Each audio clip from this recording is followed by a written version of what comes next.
the chat up, run up the likes. Thank you for tuning in. What's going on, everybody? It's your boy, Coach Smook, here tonight with Monday Night Quarterback with the cast, man. Coach Sean and Coach Jay, fan favorites, analysts. Y'all love to hear their takes, man. What's going on? Y'all run the chat up, run up the likes. Thank you for tuning in. Again, this is our first time on this panel together, man. Coach Sean, let's start with you. How you doing tonight, brother? I'm good, man. I'm extremely good, extremely blessed, ready to get it in, talk a little football. Hey, let's do it. Man, I'm excited, bro. I'm excited, man. I don't know if the chat noticed, but I'm nervous. You know what I'm saying? Because this is big. This is kickoff week. You know what I'm saying? Like, I feel like it's about time for me to suit up. So I'm excited, man. And down below him, y'all see we got Coach Jay on the panel, man. We got him in. Y'all demanded it, and Kyle made it happen. Shout outs to Kyle for bringing this. Jay, how you doing, bro? What's up, man? Man, I'm doing all right, man. Listen, I'm excited to work with you guys. I've been watching you guys for quite a while. We've been interacting with each other for a while. So, man, I'm just excited to get this ball rolling, man, and to interact with a lot of you guys. Man, it's a dream come true, man. So I'm ready to get started, man. I'm excited. It's big, man. And I'm telling you, and once again, shouts out to Kyle Henderson, man, for putting all this together. You guys, we all know what he does, man, for what he does for, just the Bama fan base and the reporting and the type of content that he's producing, man, and to step out and do it like he did, man. Shouts out to Kyle. And, man, this is going to be big, man. And as always, in the offseason, when Bama having questions on the roster and things of that nature, what is everybody looking forward to, man? That depth chart. So tonight we're going to tackle a few subjects, man. We're going to get into it tonight. But like I said from the beginning, all you in the chat, man, make sure you're liking it. Make sure you're sharing. If you're not a subscriber, go ahead and subscribe. Don't forget, man, everybody, this is Mr. Kyle Henderson's YouTube channel. He's bringing this Monday Night Quarterback talk with the fan coaches, if y'all want to call us fan coaches, But, we do this. So we're going to jump right into it, man. And we turn around today after Coach Saban interview. And Sean, let's start with you. How you feel with not having a depth chart and what Coach Saban's explanation behind it? How you feeling, bro? I'm okay with it, man. I'm okay with not having a depth chart. I mean, we'll find out when the game kicks off. I don't necessarily I still have the mind of a player. I don't necessarily need a depth chart to be released to me to know who's going to be out there, to have a great idea of who's going to be where. I don't necessarily need a depth chart. That doesn't offend me at all. Doesn't bother me at all. I think the only position that everybody's really, really concerned about, as we all know, is the quarterback position. And I'll find out when the game get ready to be kicked off, man. It doesn't bother me at all. Right. I'm right there with you, man. Coach Jay, I mean, we're very public and outspoken about our opinion when Coach Saban says anything. And we used to get a lot of backlash for it in those chats. But go ahead and tell me how Coach Saban's comments about this depth chart situation made you feel tonight. Man, it made me feel pretty confident. I mean, for the most part, this seems like a typical Nick Saban move. I think for the most part, there are some key positional battles that we're looking out for. Of course, we're looking out for quarterback. We're looking for the inside linebacking position to see who can pair well with Deontay Lawson pretty soon.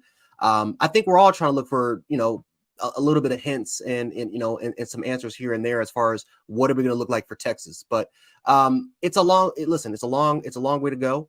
I'm extremely excited to see. If anything, it brings more anticipation because I do believe that we do have a loaded roster. I think that this team has bought into the new mentality that Coach Saban and a lot of our new coaching staff. You look at a guy like Coach Steele who brings that old school mentality back.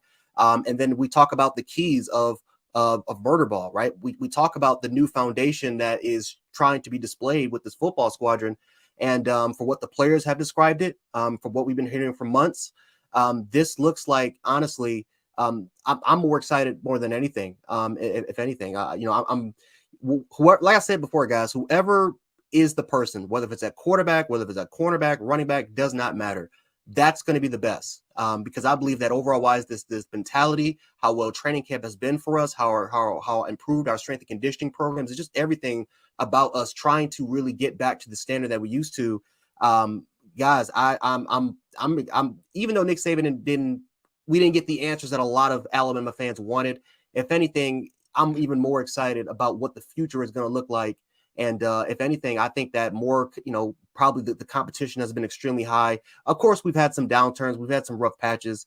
But overall wise, I think that this was honestly a good decision for Nick Saban to keep, keep teams guessing, keep the fans guessing.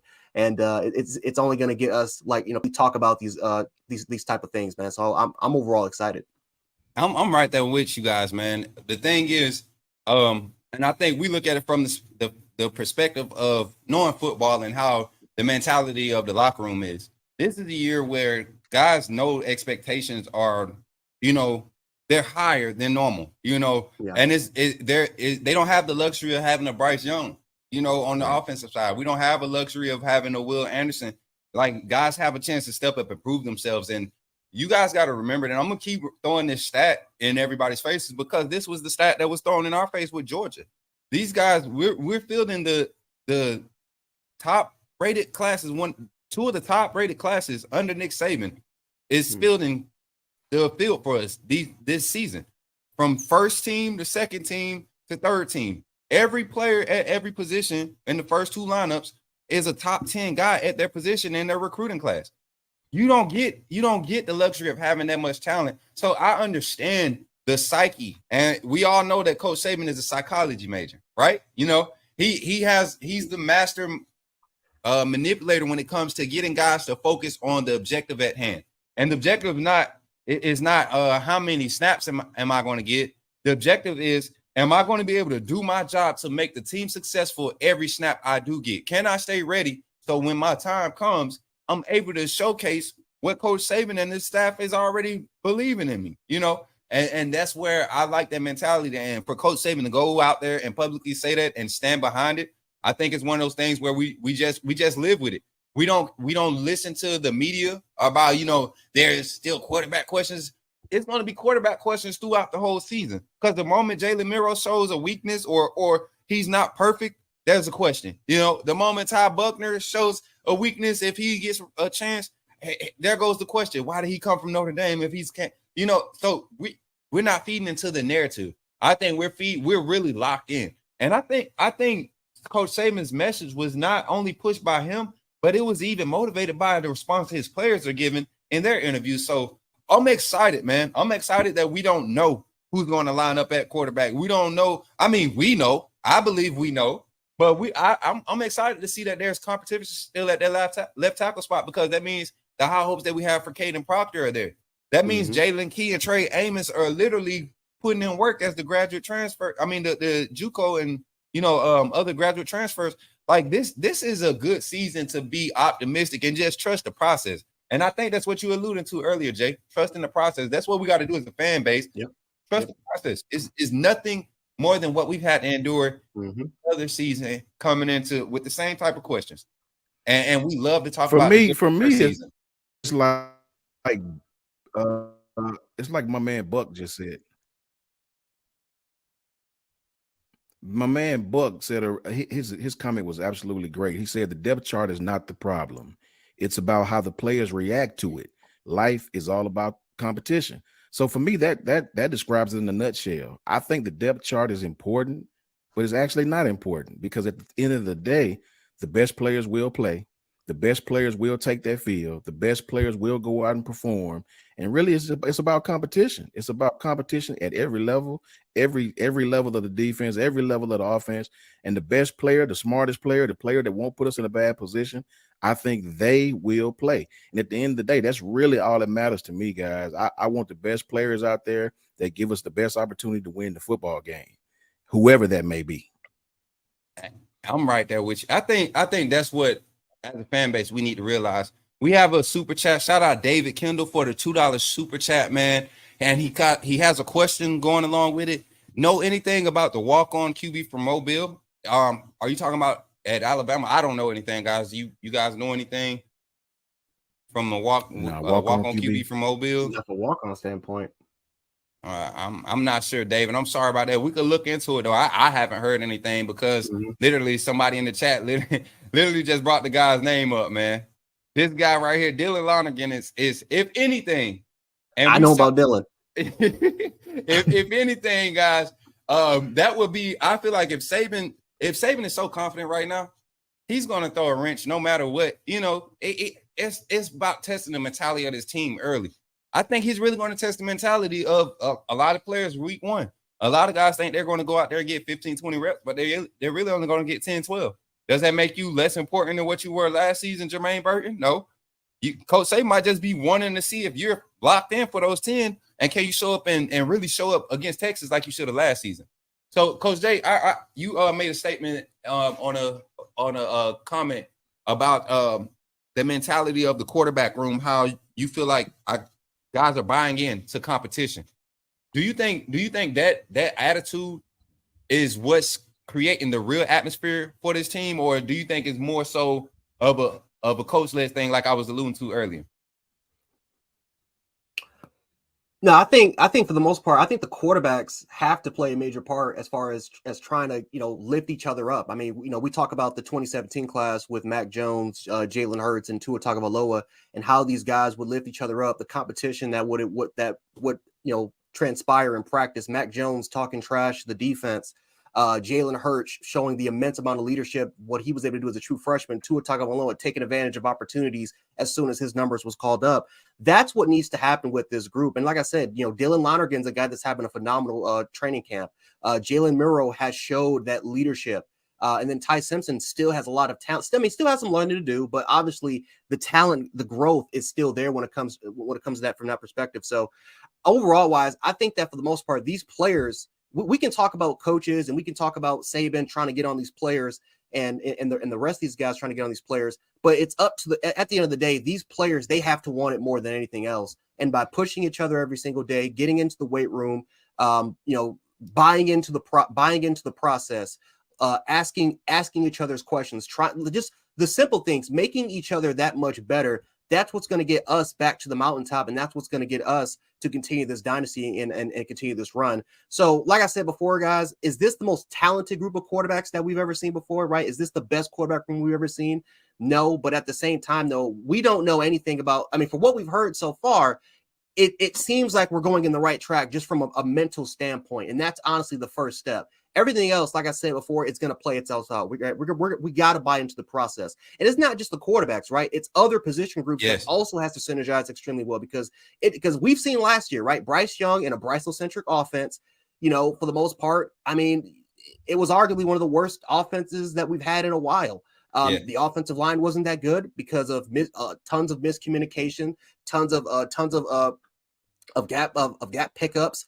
And just lack of honesty, just some of the, again, we had questions about why is Darian Delcourt starting in front of Seth McLaughlin, and it was just missed personnel. Receivers, leading the SEC in drops, that was also another big issue as well. So it's about these other position groups holding each other accountable as well, like we talked a little bit about earlier. And if everyone can just do their job. That's the one thing that we just couldn't really do that well. It was just inconsistency because we just didn't really follow up with our assignments. We just did not do our job. If we can just do the simple things, do our job, we're going to be fine. You look at the amount of talent that's on this football team. It is absolutely stacked. It is national championship worthy. It's just about these players buying into the process, pushing each other to the best of their ability. And if they can do that, we're going to go far. I'm right there with you. And Sean, I like the point about guys being able to respect your appearance. You remember you saying why Jalen Miro is leading that room? Guys look at Jalen Miro and like, okay, this guy's in the. Go ahead, man. I don't want to take the point you were talking about. Go ahead and highlight that before we move on to the next subject, man. First of all, shout out to before Michael you go, my Smith. bad, Sean. Yeah, I was about to say, go ahead. Yeah. Shout him out for that $2 super chat from Michael Smith, DJ Smitty. Shout out to you. Also, shout out to my Bama fam. Always believe in Bama. Great guy, man. Always very, very supportive of this channel. Shout out to you, brother. Shout out to you. Roll Tide to you and all the fans. Jim, what is it? Mac. I want to pronounce your name wrong. McWayne. Shout out to Jim. These guys are always in the chat, man. Shout out to these guys. Everybody who taps in, shout out to you. But what I'm saying is when you play the quarterback position is the leader of the football team. The quarterback position can instill confidence in your football team or instill fear in your football team. If the quarterback is shaking, you better believe the offense will be shaking. Dudes will lose confidence in what we're doing. The coaches will lose confidence in what we're doing. When I see Jalen Milroe, I saw this back in the summer when these guys went to work out together. That guy has a confidence about him, man. He has a confidence about him. You know, I understand the Texas A&M game, but that guy looks like the starter to me. When I say looks like the starter, I'm talking about all the things that comes along with playing quarterback outside of the actual play. I mean, instilling with the teammates, always leading the guys, always hanging out with the guys. I see on Instagram where these guys are hanging out with one another. You know, I think Ty is going to be the future of Alabama football, along with Dylan Lungerman, with Julian Sain coming in. I mean, take your pick. Take your pick, man. But I do believe Jalen Milroe will start this game, and I think he'll play well. I think he'll play well enough to where this guy may be the starter for numerous games. You know, I just want the best guy in there that's going to give us the best opportunity to win this football game, and I just believe it's Jalen Milroe at this point presently. Right. And like I said, and I'm a firm believer in this with his mentality. It's his to lose, only to say that there's a Ty Simpson that we're going to be prepared to grow. Like, we're in a position right now with Alabama and the stable of talent that we have around the quarterback room. We're in a position to have growing pains. And the amount of talent on the defensive side, Kevin Steele is not going to be lacking with the amount of talent he has at his disposal. And while we're here talking about Kevin Steele and things of that nature, I don't know if you all saw, but they released the sideline placement of where the coaches are going to be at. And this is not a main topic, but to know that both coordinators are going to be in the box, I'm excited about that, y'all. I don't know about y'all. I know old school people want that defensive coordinator on the field. Have the coordinator, so when he mess up, Coach Saban could yell at. No, put your new-minded, new age, old school foundational coach with all these new ideas and has old school foundational values for running the offense in the box. Give him the big picture. Let him create mismatches. That's why Lane Kiffin and Steve Sarkisian are such great offense coordinators. That's why, Mike Loxley did it early too. Early in the season, he created mismatches. You give a guy like Tommy Reese the box to see the field and to just continue to dissect a defense, especially when they lacking. He can go tempo, and going tempo don't mean going up and snapping the ball before 16 snake. This is getting mismatches established and exposing them for 2 or 3 plays in a row before you make your. Let me say this, Coach. Let me say this. I got to respectfully disagree with you on that one. I'd rather have my offensive coordinator on the field. I don't like him in the box because sometimes seeing stuff from the box will fool you. I need him to be on the sideline right here at where all the action, where you can tell you can check the player's temperature, if you know what I mean. You can be down there and see the temperament of the offensive line. I need the defensive coordinator, not so much, but I would love my offensive coordinator to be on the sideline. Same with Sark, same with Kiffin. Yep. That way you can be out there and really check the temperament of your team. You can see what's going on with the team. But I do agree. The defensive coordinator, I don't mind him being in the box at all. Yeah. And I understand where y'all come from. The only difference is this is a Saban coach team. You got a co-offensive coordinator in Holman Wiggins who works in the quarterback room and is a primary pass game coordinator. So he's working with the quarterbacks every day. He's the one that's coming in and bringing Reese up to speed, to how the offense is and the scheme of things, and giving him ideas on what works best with. And my thing is the second reason why I like it is the way they set it up to where your coordinators are up top handling the coordinator, and you got your main position group coaches down there with the players and personnel handling rotations. This is something that I was so confused about last year when it came to rotations on that defensive side. Coach Jay hit on it because I know that's where you want to go with it.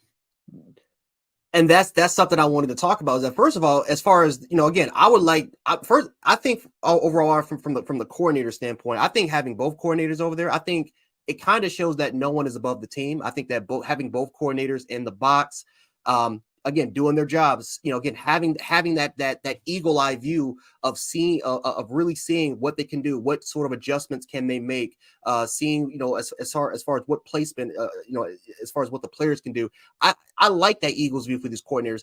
these position groups, these position coaches, that's kind of their responsibility. You got to see the temperament of your position. You got to see if my running backs are not performing well, or if my offensive lineman just seems a little bit down. What can I do to try to uplift these guys? Right. Some of the best teams that we were fielded had some of the best positional value as far as coaching staffs that we've honestly ever seen in college football over the last 20 years. Right. Not just from the coordinator standpoint. So, Smook, Coach, I completely agree with you for the most part. I had the rotation last year was just weird. And honestly, it's been weird for a while. I mean, I'll give you a perfect example. When you take a look at our edge rushing group from last year, I will give them this. Chris Braswell was a player that was a part of that rotation. But I remember back in the past, we would rotate 2-3 deep within our edge rushers alone. Yes. Not just the defensive line. We would rotate even inside linebackers. I remember when CJ Mosley wasn't the clear-cut starter. He was a guy that was battling in 2011 with our other inside linebackers. When we had Nico. Exactly. Yeah. 2016, right? Rashaan Evans. Right. Evans is playing as an edge rusher, and he's playing as an inside. He's literally playing as a hybrid player because we've had so much value when it comes to these certain positions. So that's something we got to get back into. And when you take a look at this depth chart, especially our inside linebacker position, when you legit have 3 to 4 dudes that could start right now, or could have at least some sort of value, whether if it's just shooting up the A gap, whether it's playing off ball, whether it's playing on the edge, it's so much versatility with this group that it seems like for the most part, it almost seems impossible to kind of mess up the rotation. It seems like for the most part, you're in a gold mine as far as what players can potentially play. So, no, I completely agree. I'm more focused on the position groups and these coaches more than I am these coordinators. Right, and I'm glad that is not just a thing where people got to understand what was the main question that was being asked when we seen personnel like number 10 from last season. And we got a new rule on this channel, chat. You can't say none of those names from last season. We can't say the PG word, we can't say the BOB word, we can't say the HT word. We're not saying those words this season, all right? Can we say DeMarco Helms? Because he's looking like an all-pro for the Atlanta Falcons, which I find that kind of weird. I find that crazy. And I'm telling you guys, there's no way Kevin still has DeMarco Helms and Henry To'oTo'o, and they look like they did last season, the last 2 seasons. You get what I'm saying? Like Jeremy Pruitt. I can go back. I forget the guy's name that took over after Pruitt left. I can't remember his name. He used to coach with the Browns. He coached with the Browns. He left us to be a position. Tosh Lupoi. Tosh Lupoi was more of an aggressive play caller, and that's what we faulted him for. You sending the blitz, you sending the wrong amount of 5-man, 6-man blitzes here, sir. This is not a 6-man blitz situation. So. This year, I'm loving the fact that, like you said, we have a wealth of options at just about every position. You look at the inside linebacker position, a lot of old school players who know the position would love to just have your Mike linebacker be that guy that's on the field every snap. But I see value in having the ability to pull Deontay Lawson off for a 3rd down and Treasman Marshall off for a 3rd down and have 2 guys with speed and better coverage skills lock up your Mike and weak side when Campbell and Jefferson. Because you got Jefferson, no quarterback. I don't think any quarterback in the SEC right now. Maybe Jaden Daniels can put Jefferson on in a mixer. As far as Jefferson is a beast. And you talking about pursuit, coverage ability, speed. That's turnover opportunities that we can create. That Lawson, as great of a linebacker as he is, he wouldn't be able to do that if he's running 60 plays a game. Give him 40 and give Jefferson those 10 or 12 to spot him out of that game. I guarantee you we see a better results, especially early in the season. So I'm excited, man. And hopefully with the position group coaches being there on the sideline, hopefully that's something that helps us with as far as personnel, getting the right guys in. When a guy's hot, especially in the secondary, keep them out there. Stop pulling those guys off the field when they hot, and they locked in on coverage. Keep a guy out there. So I feel like this is a great thing for us, man. And as we transition, we talked about, the depth chart. We talked about Milroe's leadership. As always, guys, we know training camp, our biggest fear and our biggest enemy is always the injury bug, right? Yeah. So this year we're very fortunate. We got guys with small nicks and things, but we did learn today there was one major injury, and that was Devontae Smith, who was trending upward. as far as getting on the field as a starter, as a safety next to Caleb Downs, with Malachi Moore starting at the start. But we see that his injury has created not only an opportunity for Jalen Key, but an opportunity for guys like Tony Mitchell, guys like Earl Little getting pushed into that 4th and 5th DB role a lot sooner. So first, the Devontae Smith injury, Coach Sean, take it away. How does that affect us in the secondary, if it affects us at all early in the season? I think it affects us. I think it affects us because Devontae has been here for a while. Anytime you get a player hurt that's went through multiple springs, that hurts. That hurts. But we still have Caleb Downs. We still have Jalen Key. We still have Malachi Moore at the star. We still have Christian Story, who I'm excited about. I know he had a little knee injury, but I think Christian is going to come back and do some big things. This is his opportunity because I think he was behind Devontae, if I'm not mistaken, behind Caleb, if I'm not mistaken. So he has an opportunity to get on the field now and prove his worth. I know he's an older guy. It's time. It's time for Christian to get his opportunity. It's time for him to get on the field and do some big things. I think we're deep at the safety spot, deep at the star spot. I'm not really, I hate to say I'm not worried about it, but I think it'll hurt us in the aspect of experienced players. I think it will hurt in that aspect. Anytime you lose an experienced player like that, I think it has potential to hurt you. But I think in the grand scheme of things, once these guys play together a little while, I think we'll be just fine in the secondary overall. And I credit that to cross training. You got 5 or 6 guys playing at corner and safety, star, the money corner, money safety, because I think we forget that we have 2 different dime sets. You have your corner dime and you have your safety dime, where your third safety comes in, your 4th corner comes in our corner dime. So I love being able to have that type of flexibility to mix and match guys to where you don't have to force guys into uncomfortable positions like we saw DeMarco Hellams get put in so many times last year. Right. I feel like don't get me started on that. Don't even get me on my soapbox about that. Good. Listen, man. Hellams was the perfect. I think Hellams would have been the perfect money safety for any other system other than Pete Golden. Walking him up close to the sideline, putting him on the bigger body receivers, not putting that guy in space. You don't put a safety like that in space. A guy with that physicality that can support you on run support like he can. He's basically a small linebacker out there. And you catch him on the hashes by himself. That's hybrid. A liability. That's a liability every time. And from what I'm hearing, and we all know Malachi Moore had his troubles, but healthy Malachi, we know can cover. He's not the fastest, but healthy Malachi is smart. He's sneaky and he's an opportunity. So I'm excited to see the depth put to use. Coach Jay, Smitty being hurt, and I don't know. Did any of you guys hear the severity of the injury? Coach Jay, take it away, man. Well, unfortunately, I haven't heard the severity. Hopefully, it's not too impactful. Hopefully, it's not too long. If you guys in the comment section know about it, definitely type it in. Yeah. But I agree. I agree with Sean. I mean, for the most part, we do have a lot of depth. I mean, when you take, first of all, one name I haven't even heard yet, my boy Jake Pope. Jake Pope had a phenomenal spring. For what I've heard, he's had a solid training camp. I'm extremely excited to see what these safeties can do. Again, you got guys like Jalen Key. Look at our star position as far as looking at some of those, like Coach Smook said, some of those dime sets. Again, Earl Little, Malachi Moore. You do have some depth. Christian Story is a guy that's been a part of the program for a while. But Devontae Smith, man, is a guy that's just it sucks because it's one of those situations where this is a guy that for the most part has kind of been. It's a great story, right? For the most part, he's always been that underrated Devontae Smith, the Smith that like a lot of people like when you talk about the receiver, and he's that one player that for the most part has just been working his tail off, and he's been in the weight room, he's been in the film room, he's been making other players particularly better, getting on them, showing some high quality leadership, and to see something like that goes, man, it reminds me a little bit of Moody. Hopefully, it's not as severe as Moody, but. Hopefully, for the most part, Smith is a player that for the most part has a lot of upside to his game.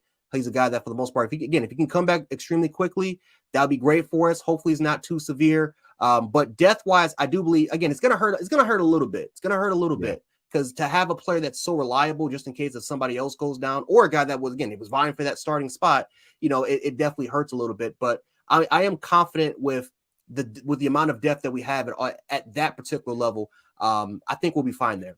Right. And I think the way that, Coach Saban has withheld it from, because apparently he's been hurt for a couple weeks, and we've had the injury talks with Coach Saban, and he hadn't revealed anything up until today. So that kind of leads me to feel like either he's making a comeback, returning to the getting back into the game, or it's one of those things where he's not going to be available. And he was into the scheme. Smitty, man, if you look at his transformation, his body transformation from spring into fall camp, him, Caleb Downs, them guys look like they just rocks, man. Like, and then Christian Story too, for his slender build, like dude they beefed up. And like you said, I would love to see Jake Pope and Christian Story get on the field third quarter, man. I would love to see Jake Pope out there. Jake Pope, I feel like we need a Vinny Sinceri. You know what I'm saying? That's Vinny Sinceri 2.0, Vinny reincarnated, but more athletic, a little bit more speed, and just as much intensity. And you got guys like Jake Pope that's going to benefit from Smith being out for a few weeks, or not being able to be in that rotation. So I think it's a good thing for, Bama and the depth.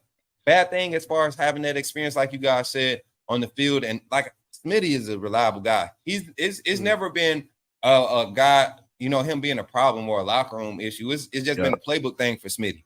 He didn't come out of an extravagant defensive system. He was a safety that could sit there and cover, play the middle of the field because he was that good in high school. I think people forget how good. Go check out Devontae Smith's highlight film from his high school coming into Alabama. He's nowhere near slack. Losing him is big, but luckily we've been able to hit the transfer portal, get Jalen Key, who's showing up. Saban was able to mention him and Trey Amos by name. So, anytime you start getting a nickname from Coach Saban, that means something. When he's shortening your name up, it means something. So that's big for us, and it's a big thing for just us as a squad, man. Like you said, experience, getting guys reps is most important. Let's get to some of these chats real quick, some of these questions. I saw a few of them. I saw some things about everyone have a good night. No. Them boys yoked up like right. This is what I'm saying, man. That just goes to show you the testament of the Alabama program and how guys come in and just get dedicated. One thing I did want to touch on before we move on to the depth chart, man. Not depth chart, but the our predictions and everything for Saturday. Scheme wise, let's talk about it. This is what we love to talk about, us three in particular. Let's attack the offensive side tonight. MT, y'all know this Saturday we kick off 7:30 p.m. Eastern Standard Time against MTSU, Middle Tennessee State University. And this team, yes, on paper, historically, it looks like we should just, pummel these guys. But they do pose a threat. They play football like our players do. You know what I'm saying? They have the capability to create some mismatches, and if exploited, could make this game look worse than what it should be. Look closer than what it should be. And I ain't saying that they could. I don't think they'll take Alabama 3 quarters, but I do think the first quarter they can definitely throw some surprises at us and cause us to kind of open our eyes a little bit wider than what they will be already Saturday. So, Coach Sean, you take it off and just get into the statistics and the research that we were doing. And then, Coach Jay, give your reaction of what you think Middle Tennessee State is going to come and do offensively, like off the bat. Just let us know how you feel. Go ahead, Coach Sean. Well, let me say this. As far as our offense go, this is a team that returns, I think they have 8 of 11 starters back. They have the entire defensive front back. They're getting a guy back named Richard Kinley, who was injured last year. These guys, listen, they beat Miami. Miami could not run the ball on these guys. So I understand it's MTSU, but if we come out there fumbling around, going 3 and out, you're going to look up in the third and fourth quarter and we're going to be in a fight, that we none of us want. None of us want that fight. Let's put these guys away early. These guys are their offense is up tempo. They're going to run a lot of plays. They mix in a lot of read option into their RPO systems. They mix these two offenses. They got a quarterback back who actually started 6 games. He played in 8 games, but he started 6 games last year. I can't pronounce the young man's last name. I think it's pronounced Nicholas Viato. It's Vattito. Viato. Is that what it is? Vadiato. Yeah, man. Vadiato, look, he had 6 stars last year. So this guy, he's not green. He's not green at all. 71% of their offense came from the passing game. 71%. They got a True couple air of raid. transfers in the transfer portal, some running backs. Their defense is good, is very good. Their defense has a lot of guys who's played a lot of football. So this is a team that we need to come out, put our foot on their neck early. We cannot allow this team to get in a rhythm, score some little cheap touchdowns on us. This is a team we need to punch in the mouth, run the ball on, beat them up in the trenches, and do our thing on early. This is somebody we need to put away early. Don't let this team get confidence and take our confidence from us. So we need to do our thing with this team and put them away early, because this team does have potential to hurt us if we're not careful.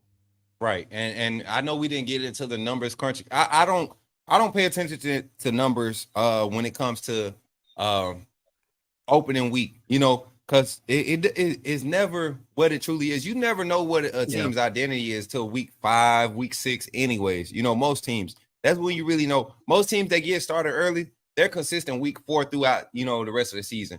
But guys who are searching for their identity, such as Alabama, I think week 6 is where you find it. But a team like Middle Tennessee State, they're not changing their philosophy and their game plan because they're coming in to play Bama. They're going to throw the ball.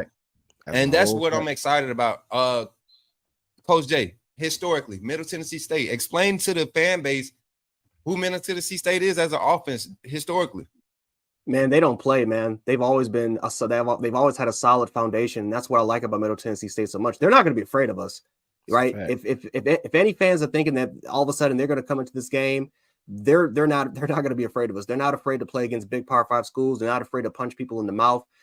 Their defensive formation, they run a multiple 4-3 set, but I really like their scheme. I love their philosophy. And man, I look at Middle Tennessee State. They brought a lot of transfers in, guys. They brought a lot of transfers in. They're going to have guys that are going to be able to come in there and compete, and it's going to compete day one. We talk about with us kind of changing our philosophy. Well, Middle Tennessee State is trying to do the same thing, because we all know that how big the transfer portal is, and we all know for the most part how teams are changing more so than ever, right? Players are not really, players are leaving after 1 year or 2 years. Middle Tennessee State, again, a lot of their players have also kind of left, or they've also kind of transferred as well, but they're trying to upgrade. They're trying to be what Colorado is right now. So Middle Tennessee State is trying to also get in that projection of upwards, the same as us. And we're still trying to figure out who we are, right? For the most part, we've talked about how we're trying to get back to the standard, and we're trying to get back to murder ball, defensive philosophy, all this type, all the above. But we got to prove that on the football field. We got to do it, because we've also had some down moments in fall camp. We've also had some question marks. Receivers dropping the ball quite as frequently like how we did last year. That was a big concern for us. Is that going to happen with this game? Because I'm telling you, this is a team that likes to press. They like to jam. They like to be extremely physical. Their safeties like to come up and hit a little bit. They like to cheat. I mean, again, they definitely like to come up and cheat a little bit, but they're not afraid. They're not afraid to attack us.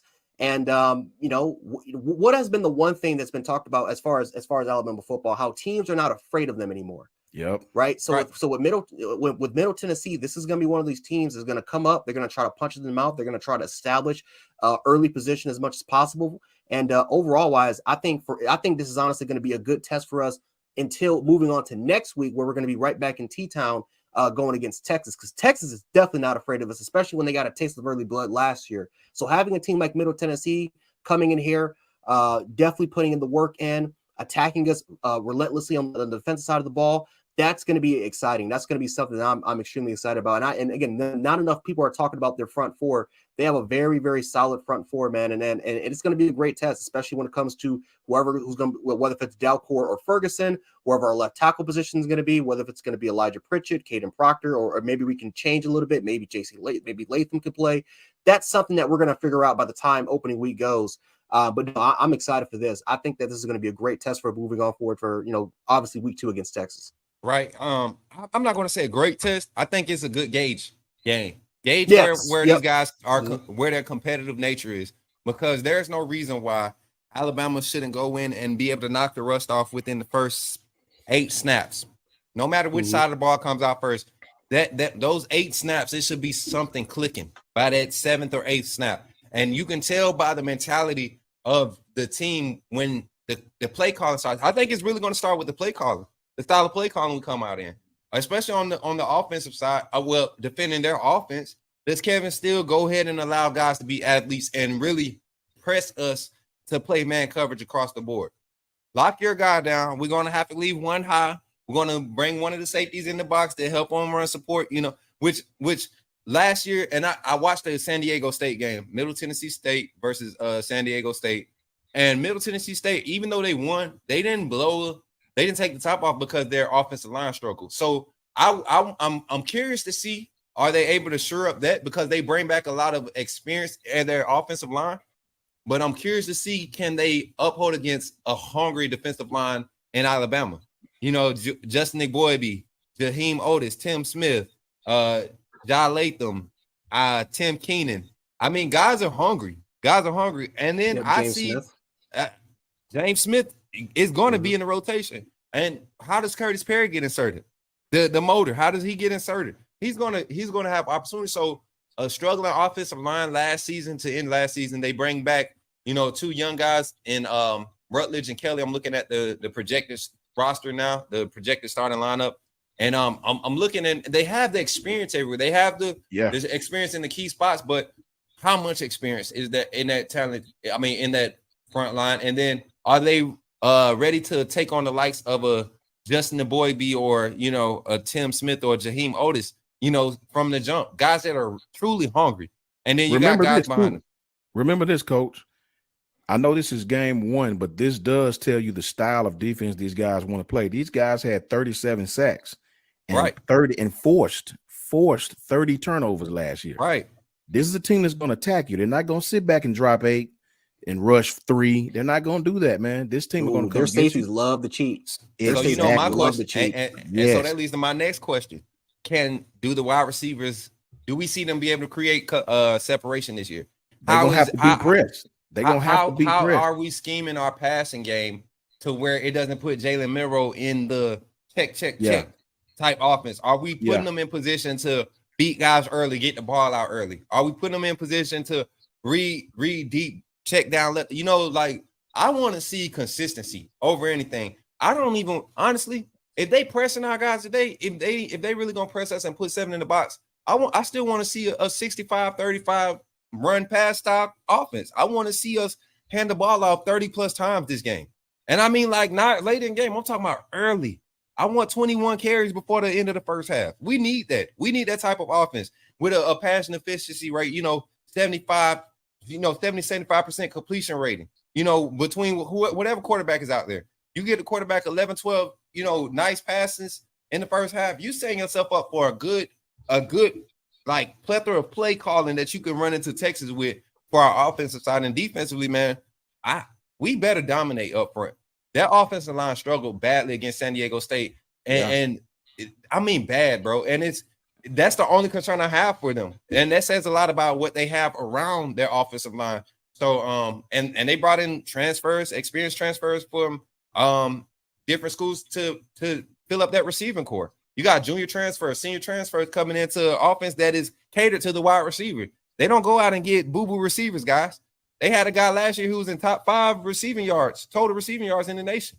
Look, Bama Bob said it best. Bama Bob, shout out to you, man. He said the fear factor needs to start game 1. Nothing but utter domination will be acceptable. Bama needs to go out and destroy this team.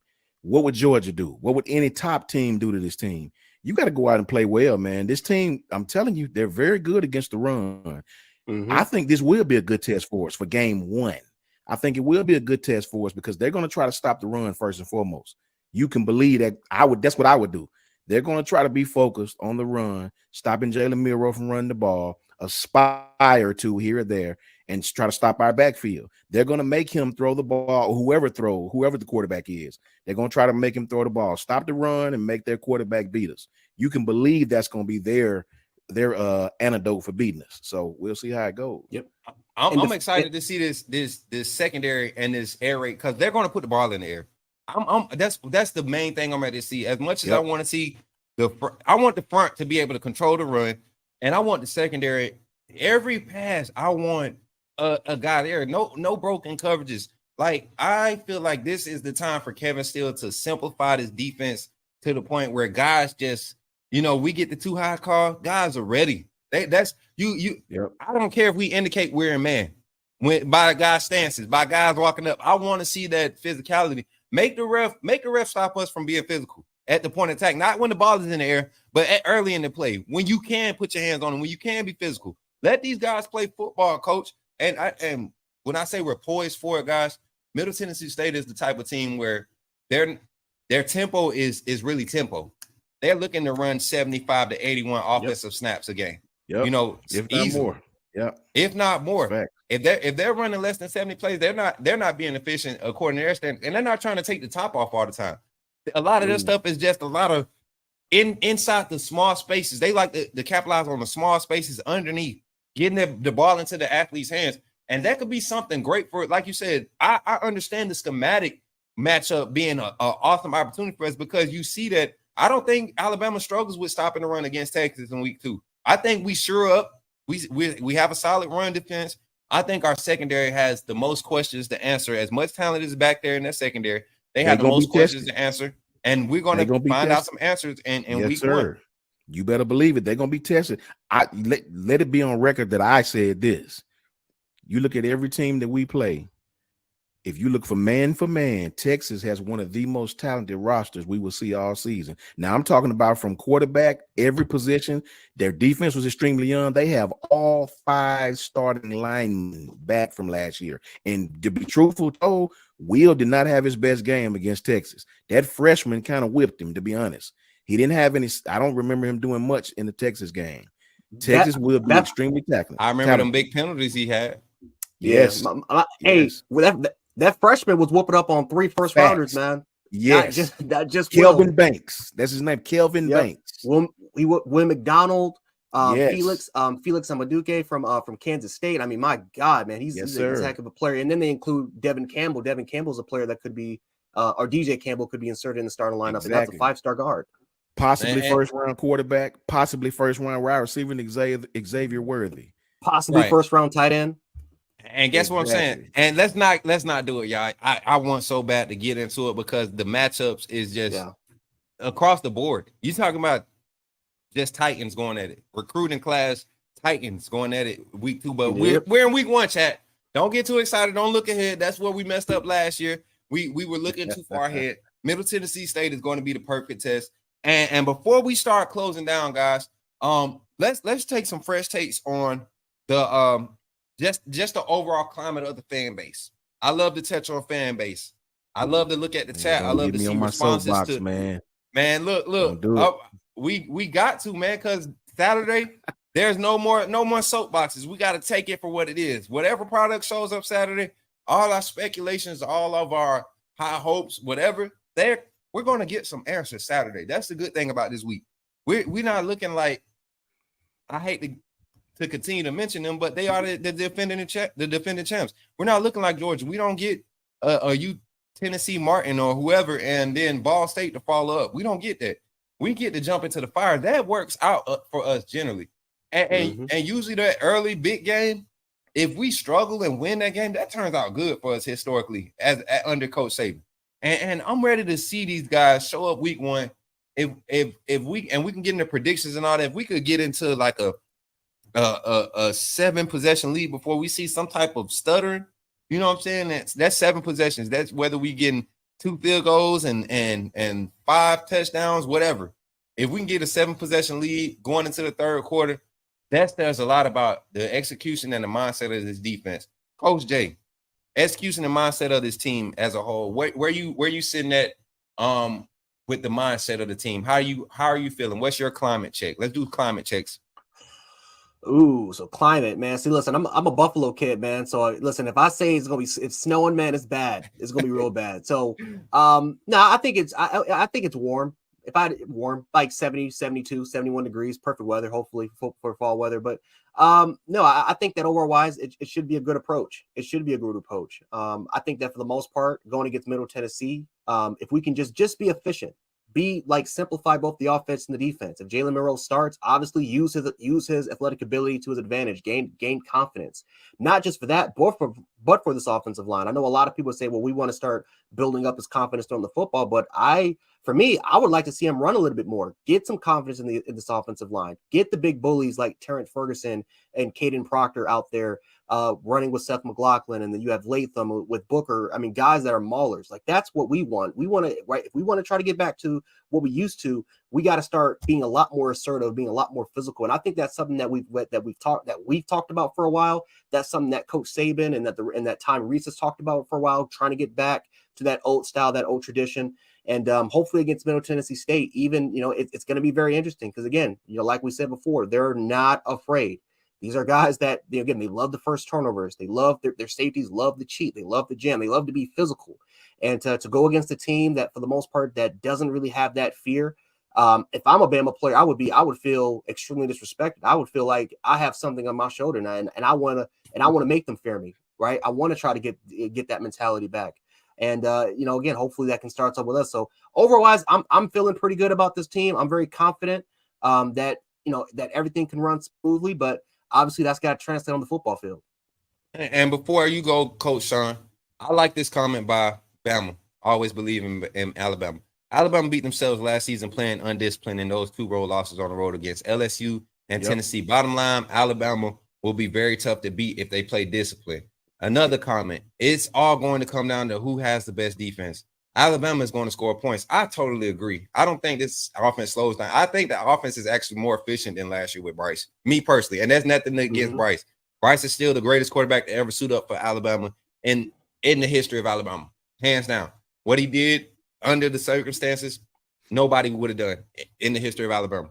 So we give him his props. And here we go. No depth chart, great scheme, and I see the motivation in it. No other coach has thought of it either. That's why I'm so glad he's on our sidelines. Roll Tide, roll for life. Yes, go. And I'm right, man. Go ahead, Jay. No, I'm gonna say if I can add this, think about this as extra motivation for Coach Saban. For the last 5-6 years, what has Alabama normally been ranked? Either number 1, number 2, and they've always been projected to make the playoffs or go to the national championship game. This is the first time I've seen in a while where this Bama team isn't really projected to make it to the playoffs. They're not even projected to make it to a national championship game. They're not even projected to win the SEC. This is the first time in a while where I think the media has gone, like Paul Feinbaum and the rest of these guys, has really gone against Alabama for not not having everything ready. Like Nick Saban got criticized for not naming a starting quarterback when you had, again, while Lane Kiffin did and Georgia did with Carson Beck. Like, Nick Saban's getting all this criticism for not really figuring out the quarterback spot. So you can add that for extra motivation, extra rat poisoning positively. Yes. That this team can potentially get it going based off of that. This is probably the most doubted Bama team we've seen since 2015 when they lost to Ole Miss after week 3. Man, and right there, Sean, climate check. Give me a climate check. Fan base. Talk from the fan side. What do you feel like the fan base is going to learn week 1 against Middle Tennessee State? I mean, for me, we just need to get back to being Bama. We need to get off the wine and cheese. We need to, stop the clapping on touchdown. Dude, I can remember when the starting lineups were called, the crowd would go ballistic. Listen, now the starting lineups are called, they just clap. We just sit on our, myself included. We just need to get back to being Bama, man. For me, my climate check, my attitude check is going to start with the players' attitude. I want to know. I keep hearing about murder ball. I keep hearing about how good the defense is going to be with Kevin Steele. I got to see it, man. I'm pessimistic by nature. I have to see it. The Tennessee game is stuck in my brain. I'm sorry. I didn't like what I saw from the Tennessee game from a coaching standpoint. So that concerns me. I want to see us come out, and I want us to dominate this team from the opening kickoff to the last whistle. I want to see us dominate, man. I want the fans to be screaming their heads off, not thinking about Texas, thinking about the game at hand. I want us to come out and have a top 10 performance from the fan standpoint, offense, defense, and special teams and coaching, all together, collective. That's what I want to see from the jump. Doesn't matter that it's MTSU. Doesn't matter that we got the biggest game we played in recent memory at Bryant-Denny the week after. We got to come out and take care of business. I think it was Mike Mack up in the comments who said something about it doesn't matter who the quarterback is. Stop the mistakes. Kill the mistakes. Kill the dumb penalties, man. We got to come out. Mike Mack, that's it right there. I agree with him 1,000%. It doesn't matter who the quarterback is. We got to come out and take care of business on our end. No penalties. Dominate your box. Let me see that you're hungry. I don't want to see any Louis bags on Instagram. I don't want to see your cars on Instagram. I want you to come out and realize everybody is calling y'all out your name. Everybody think you weak. Everybody. I seen one analyst picked us fourth in the SEC. Fourth behind Tennessee. In the SEC West. Yes. Tennessee, LSU, and Georgia. I want you to take that personal, man, because a lot of players bled for this in the past. I can take you back from Antonio Langham and them in the early 90s all the way to the players who just the last national championship team. It's a lot of players who wore that crimson jersey who bled for this. So it's time for you to go out and dominate your box. And lastly, let me say this to the college football game day crew that every one of them picked Alabama. Pick Bama. Nah. Sean, what you said when I sent the picture, brother? No. Let me get two more. No. I don't want Jay. When I sent the picture, Stars, all caps. Hell no. He went. No, hell no. I can say it, Kyle. I'm sorry, but let me get crunk for a minute. Don't pick us, man.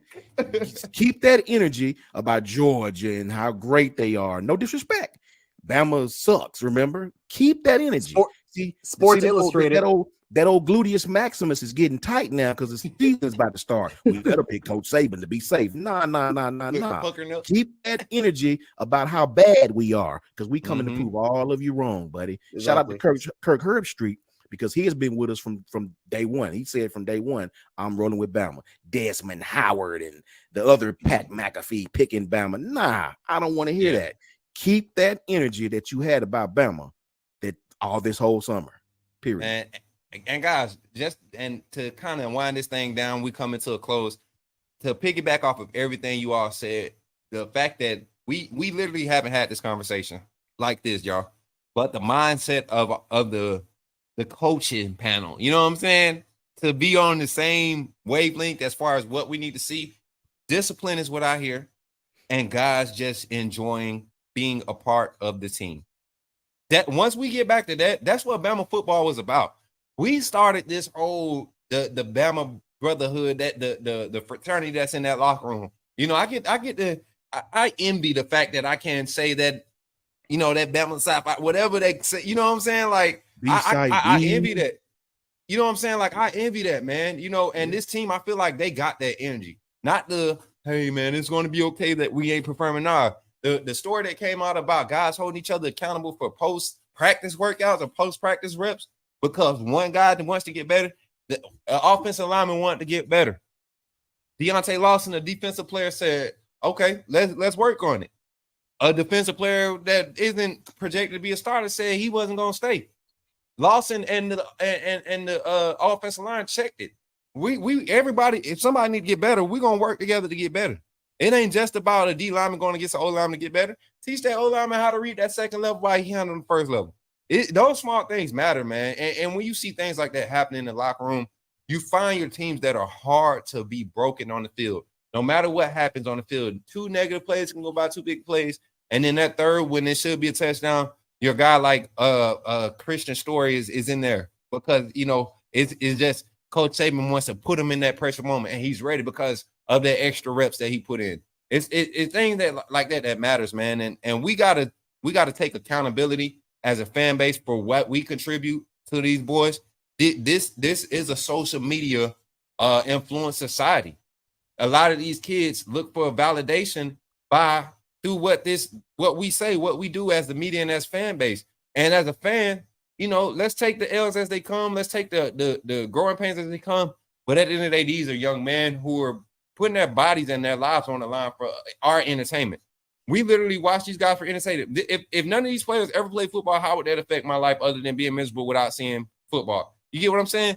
So this is something that we got to appreciate as a fan base and as people, man. We got to get back to just enjoying the moment. I feel like this is the best time to be an Alabama fan, knowing that Saban is coming to the downhill side of his career. Not saying that he's digressing, but realistically, Coach Saban is not trying to coach until he's 100. He knows it's not there. If he could, he would.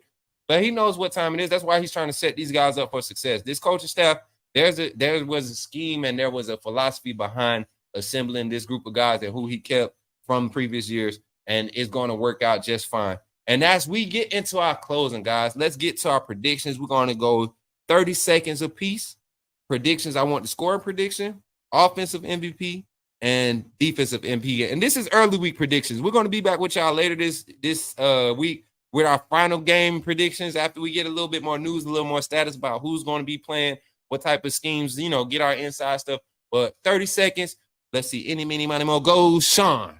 30 seconds. I won't give a prediction, man, because the last time I gave a prediction, we lost to LSU. So I'm very superstitious. So I'm going to leave that part out. But I will give you my defensive MVP is a guy I've been on. Kyle will tell you this from day one. His name is Trez Marshall. Trez is going to dominate that box from the middle linebacker spot. He is going to be aggressive. And my offensive MVP, I'll probably go with Roydell Williams. Will come in and carry that rock. Those are my two. Okay. Coach Jay?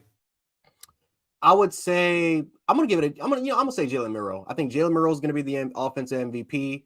As far as score goes, let's say 49. Let's say 49-10. 49-10. And the defensive MVP, we got to give it to Jaheim Otis, clogging up that middle, freeing up, giving other players an opportunity to get free shots. Second player I would definitely say is in the running is Chris Braswell. Led the SEC in quarterback pressures. As far as win rate goes, he was also one of the best. That's a guy that just, for the most part, he's going to get a lot better as far as getting home to that quarterback and finishing off these plays. So that's probably going to be my second guy. Okay. Look at us staying with the 30 seconds. All right. Here we go. Scoring prediction. I'm giving us a 55 to, I'll give them 9. And that's a late 9. That's 3 maybe early in the first quarter because they get a big play crossing, half, midfield. Getting to like the 30, we stiffen up in the get close to the red zone. So I give them 3 early and then like 2 late field goals, maybe, in the second half, garbage time type stuff. Offensive MVP, I'm going to go with CJ Dupree. Ooh. I feel like because of the way Middle Tennessee likes to scheme and dial up the pressure, CJ Dupree against any linebacker on that roster is a mismatch. And that's the easiest pass for Jalen Murrow in a Tommy Rees schemed offense. So I'm going to go with CJ Dupree. I think he has like a big game, 6 catches, something like that with 112 yards, maybe 2 touchdowns, two big red zone touchdowns, but he makes some big plays in the open field and opens it up for everything else around it. Defensively, I'm going to go with somebody in the secondary, guys. And I think this is going to be his coming out party because we don't know. Well, a lot of the fans don't know a lot about him other than that he's a transfer. But Trey Amos is going to come out as a starter, no matter if he's the left corner, right corner, whatever. Star, he's been practicing at the star position. We had a deep rotation at the star position. Trey Amos is going to come out and he's going to ball. I think he's probably going to be the first guy to get tested, and he's going to capitalize and get that interception. And then 1B, Caleb Downs. I see Caleb Downs getting us over the top pick, a tracking pick in this secondary. So let's go down these comments as we get ready to shut it down. We got the offensive MVP. David Kendall says Jam Miller. Defensive MVP Kool-Aid scores 73-6. You think Saban letting us put up 70 points week 1? I don't think so, man. I don't think so. I don't know, man. Now I'll say revenge tour, maybe. I think if we do, it's one of them things where Ty Simpson gets in at the beginning of the third quarter and gets the same play calls, and he just slinging it, Shout out to Michael Davis with the comment, I predict pain. I love that. Yes. I predict pain. 1,000%. Yes. And, hey, I really want these guys to just execute, man. At the end of the day, like I said, any Caleb Downs would be the defensive MVP. I honestly think this guy is going to really live up to all the hype. I don't think anything that he does on the field is going to surprise us because, honestly, go watch that dude's film from his sophomore year up until his senior year. He didn't fall off at all, and that's at every position: wide receiver, running back, quarterback, free safety, strong safety. He didn't fall off at any position. He lined up at jack sometimes, like he was an edge rusher or something, like, and he played in some competitive ball. So I think Caleb Downs looks good this opening week. 42-10. My man Roydell Williams will have a coming out party Saturday. My man Roydell Williams will steal the show. Watch. Okay. Roydell, I think Jam Miller comes out and steals the show, honestly. I just think Jam Miller gonna break one of them 40, 50 yard type things, and it's like, dang, he's the third one. You know, I think Roydell Williams imposes his will. Physical. Honestly, like for real, like he shows SEC like he don't care about his body. You know, Yes. he one of them dudes. Even the ACL injury he had, man, the way it happened, for him to get up like he did, bro, like you a freak, bro. Like I had an ACL injury, so I know getting up and take that first step. Roydell was walking, man. Scared crap Let me out tell of you this before we go. Yeah. If we can name one player who you want to see step up, Tim Smith got to show me something Saturday, man. Oh man. Tim Smith has to show me something. The inconsistencies.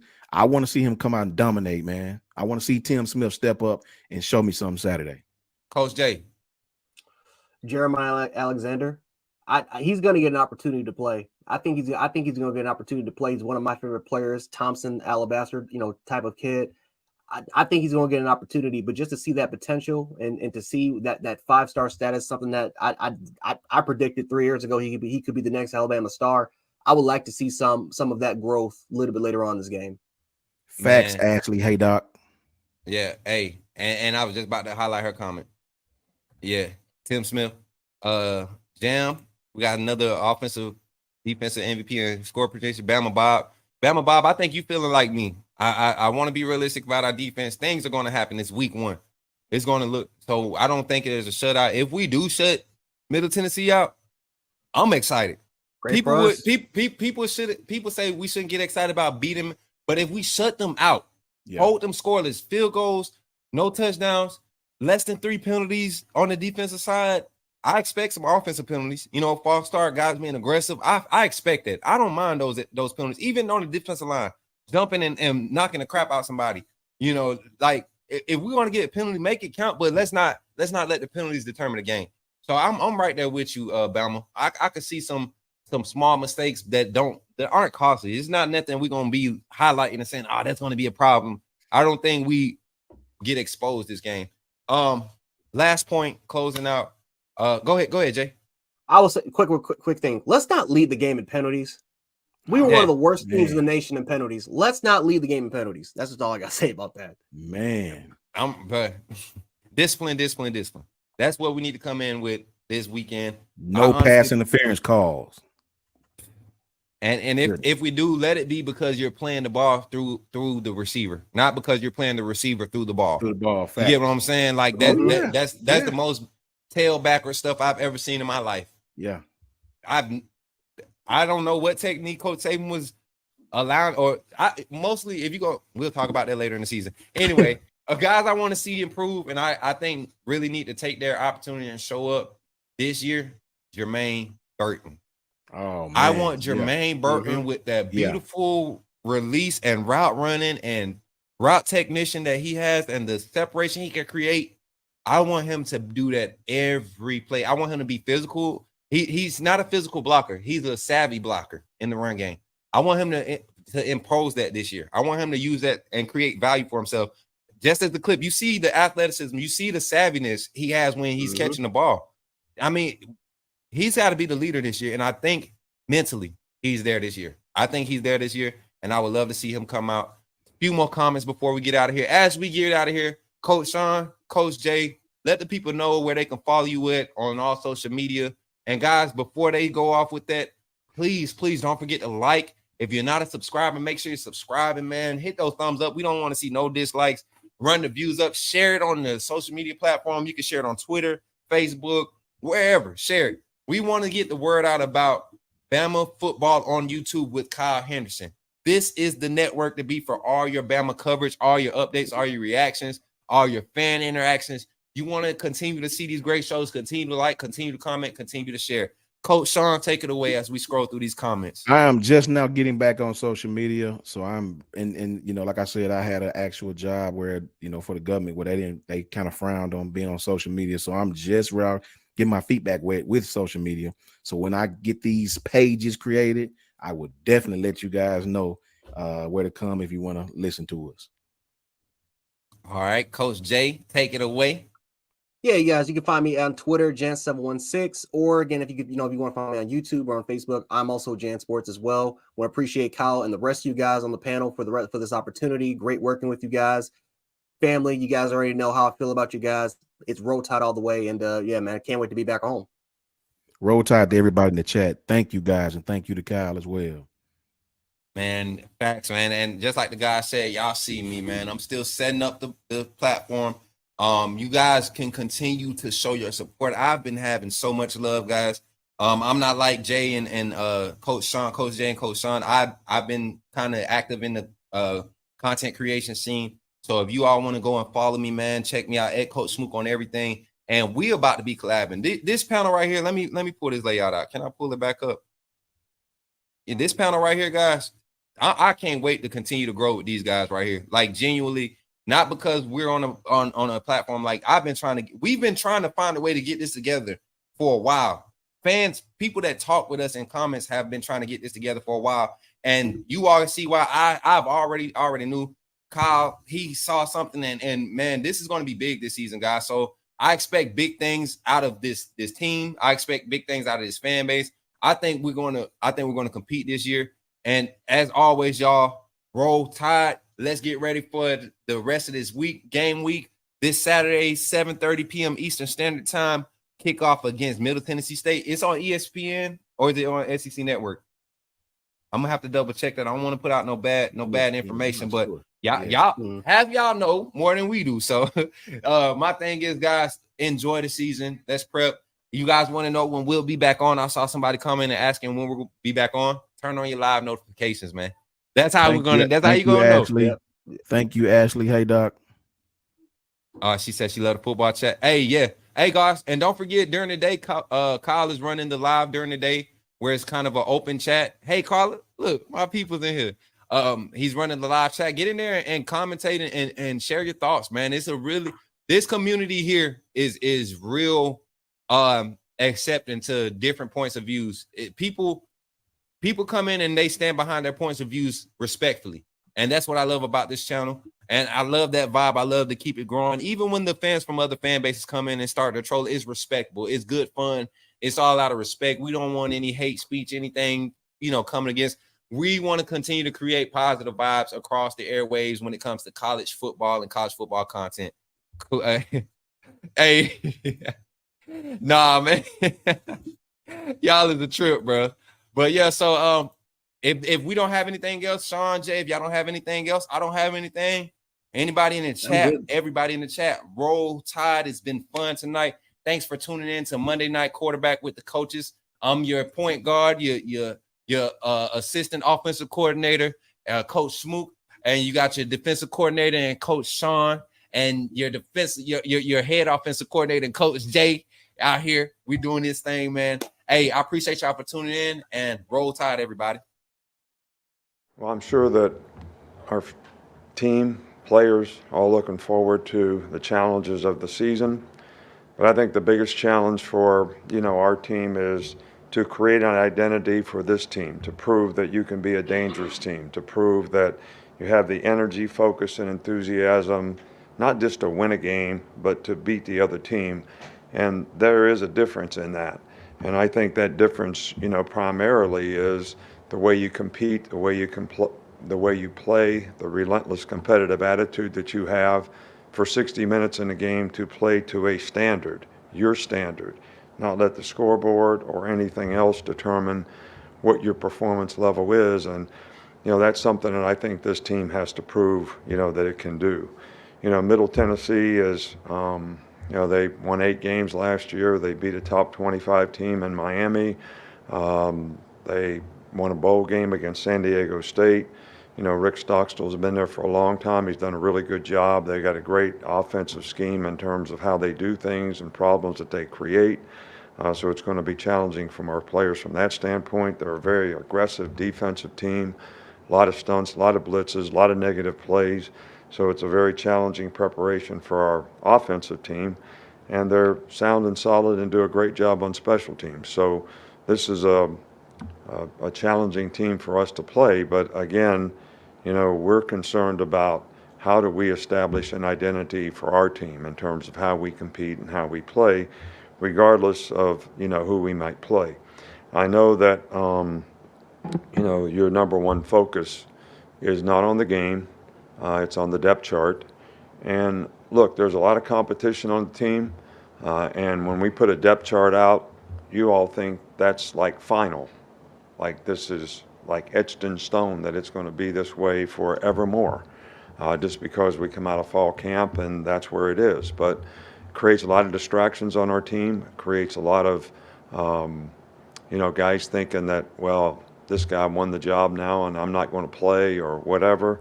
And quite frankly, we don't need that. And I want all of our players to continue to compete, continue to compete for playing time, to try to play at the highest level.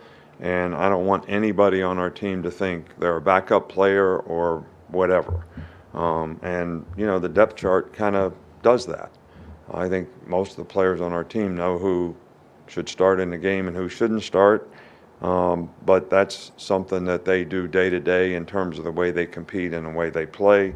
And nobody's entitled to playing just because we put it on a piece of paper and say this is the way it is today. So I apologize for that, but it is what it is. Start with Charlie on the right. What kind of progress did you see from the guys that are competing at the safety position in the preseason? Yeah, well, Caleb's done a really good job. I know he's a young player, but he's done a really good job. He's smart, he's bright, he understands football very well.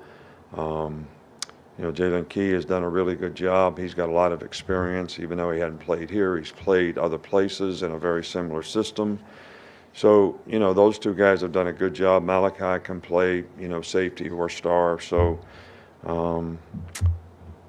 Smitty's been out with his foot for a while, and we certainly think that he would be in the mix if he were healthy.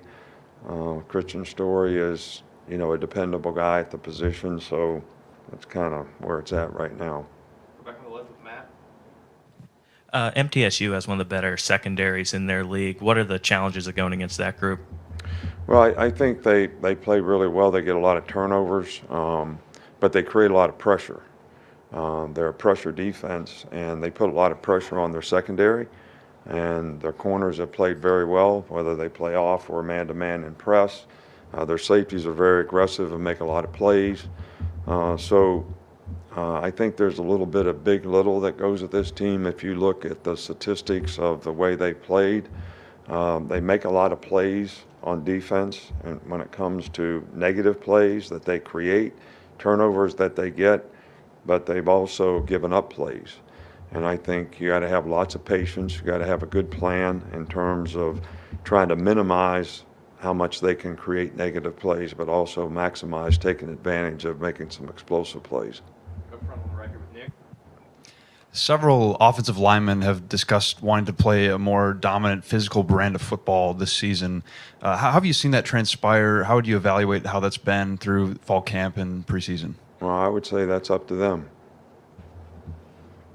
They want to be a dominant physical. That's part of the identity that we're trying to create and want to create at every position, not just in the offensive line. So, and to be able to have balance on offense, you got to be able to control the line of scrimmage and get movement up front and play physical. But it's the same thing in the passing game. You got to be able to protect the quarterback, and so you can make plays in the passing game. So we always want to be physical. We always want to be dominant. We want to be that on the defensive line. We want to be that on the offensive line. And style of play can determine that to some degree. But having balance and being able to do both those things, I think, is the most critical factor. You referenced the Middle Tennessee State game against Miami last year. That was a game where they showed an ability to hit on explosive plays in the pass game. What type of challenge does that present to your secondary, and how do you go about counteracting that? Yeah, well, I think the multiples of formations that they give you, whether it's empty, four open, wide outs, all kinds of things, are going to put guys, at some point in time, you got to play guys man to man. So, and you guys got to win. You can't give up explosive plays. So I also think you got to mix it up and You know, sometimes when people spread you out, you got to play maximum coverage. Sometimes you got to play maximum pressure. But whatever, you have to be able to execute so that you're not giving up explosive plays. I mean, that's turnovers, explosive play ratio. Those are the two most critical factors in winning and losing games. So I think you got to be patient. These guys are going to go no huddle. They'll go fast at times. Players got to be able to get lined up and execute and not let that affect their rhythm and how they play. And they did make a lot of explosive plays against Miami last year, and that's something that, you know, we're always trying to take away, and that's going to be a challenge for our guys in the back end. But it's also, when you give up explosive plays, it's usually all 11 guys. You know, sometimes you lose pass rush lanes, quarterback scrambles, throws a big one, whatever. So everybody's got to do their job to eliminate the other team's ability to make explosive plays. Front left with Chase. How much of being a good blitzer is instincts, anticipation, just having a good feel for it? And what did you think about the way the defense executed blitz calls and practice this month? You know, we've done a pretty good job with the pressures, you know, so far. But, you know, containing the quarterback, not necessarily thinking just because you pressure, you want to sack the quarterback. Because the worst thing that can happen when you pressure is somebody gets pushed by. If you get pushed by the quarterback, you're playing with 10 guys. So you ask me how much of it is instinctive and how much of it is, I don't care what position you play. At some point in time, instincts take over, just like defensive back. Okay, the ball's coming. I can intercept it. I can swat and hook it. I can break down and tackle the guy.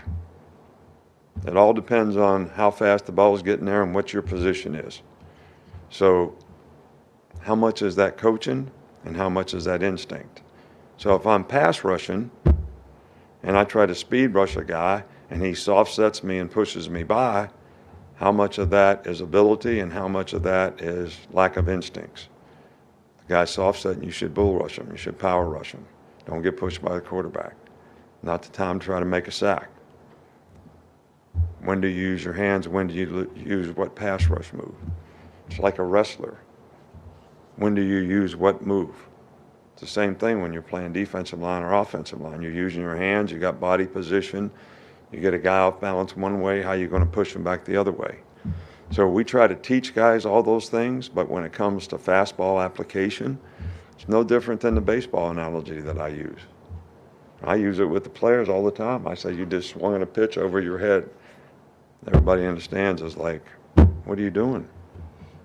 You watch baseball, don't you? I see these guys in major leagues do it. And ball's 4 feet outside, slider, swinging at it. Look bad doing it. They say it looks bigger when it's high. Yeah, looks worse. Ryan in the back. Coach, this isn't your first opening day with Alabama, but every year seems to be exciting for the fans. There's been a few years we've been in Atlanta to start or Orlando. What does it mean to be here in Tuscaloosa? And what's your message to the fans about coming out to this game against Middle Tennessee? Well, we've always had great fan support, regardless of where we played. There's always been great enthusiasm. I think our fans are a big part of the team.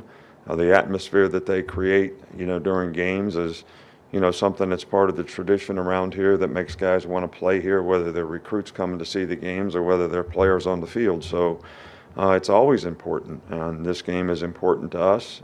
It's important for, this team to create an identity, and the fans can have a significant impact on that with their energy and enthusiasm. Nick Alvarez. What does J.C. Latham mean, not only to the offensive line, but just to stability, bringing his leadership and his expertise to the team? Yeah, J.C.'s played really well. He's shown a lot of maturity. He's become a leader of sorts of the offensive line. He's a physical guy, plays with a lot of toughness. We've tried to eliminate, penalties and being able to stay focused on doing the right things with the offensive line and with J.C. And he's done a pretty good job of taking those challenges and trying to implement them in a way that's going to be a positive thing for our team.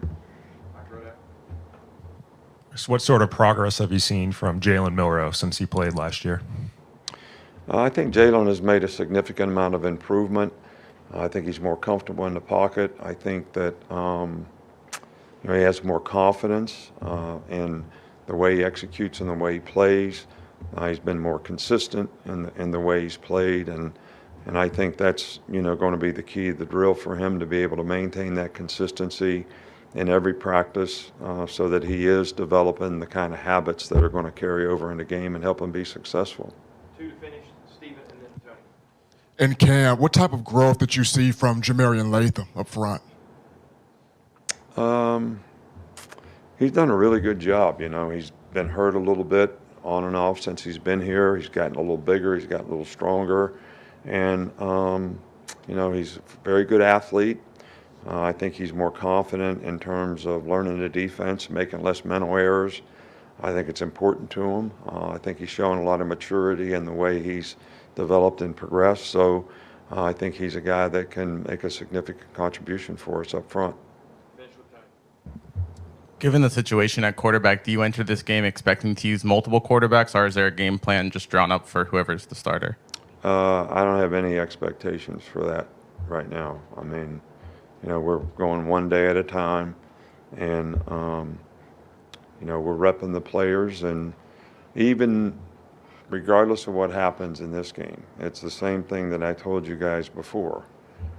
Just because whoever starts in the first game, that doesn't mean that you don't have to continue to compete and play throughout the season, because the competition doesn't end with the first game at any position, including quarterback.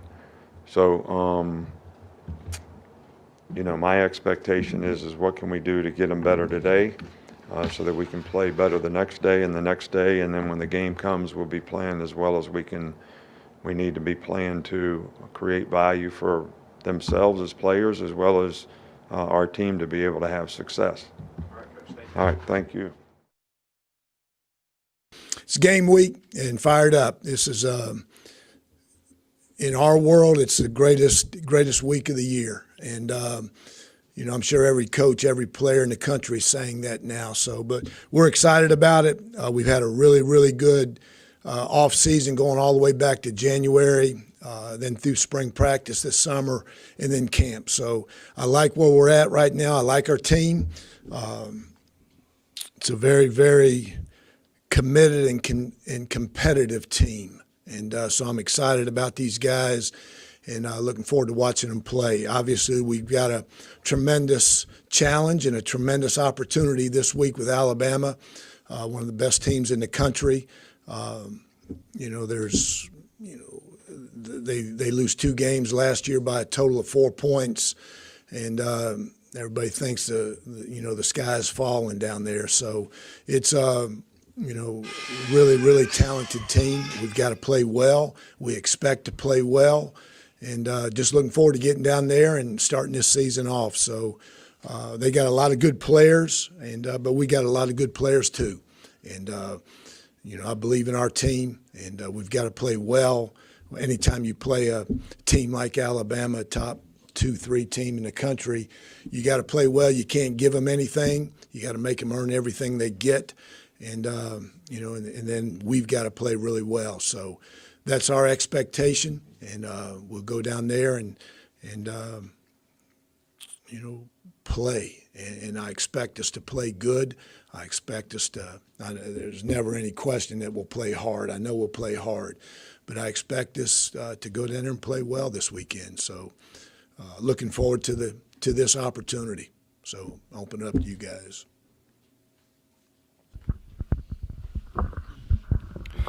Coach Sam Doughton, GoBlueRaiders.com.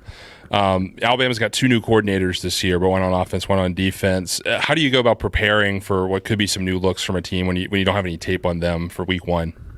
Well, I think anytime you look at Alabama when they've had coordinator changes, schematically they haven't changed that much. Kevin Steele, the defensive coordinator, this is his 3rd time with Coach Saban at Alabama.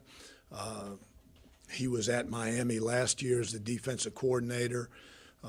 And what they did at Miami was there's some carryover, there's some similarity to what, he had done at Alabama while he was there. So we're preparing for Alabama, and then same thing offensively, coming from Notre Dame, Tommy coming from Notre Dame there. I don't foresee them changing drastically. I know they want to run the ball better than what they did last year, or maybe a little bit more effectively than what they did last year. So you play that into it. They got the quarterback dilemma a little bit, who it's going to be, but whoever they put out there is going to be a talented player. So we've got enough tape. We've watched a little bit of Notre Dame. We've watched a little bit of Miami. We've watched a lot of Alabama.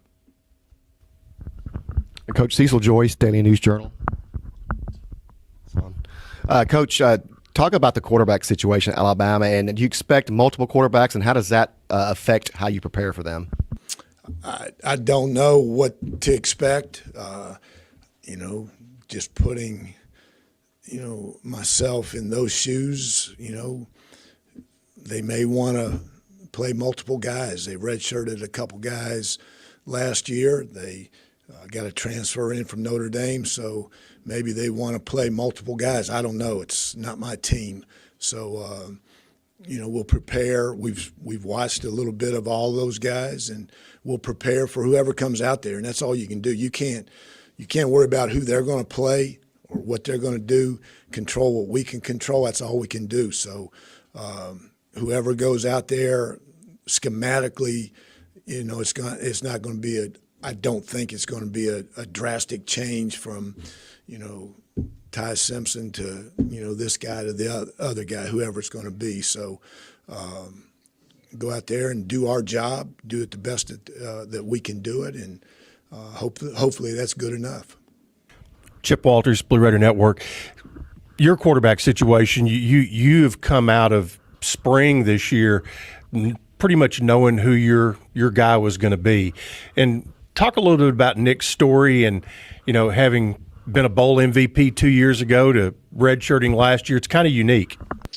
Yeah, and I'm not saying this because Nick's in here, but I love Nick. I respect Nick. I respect the heck out of him, all the way back to recruiting him in high school, when he had to go through he was part of the COVID deal where,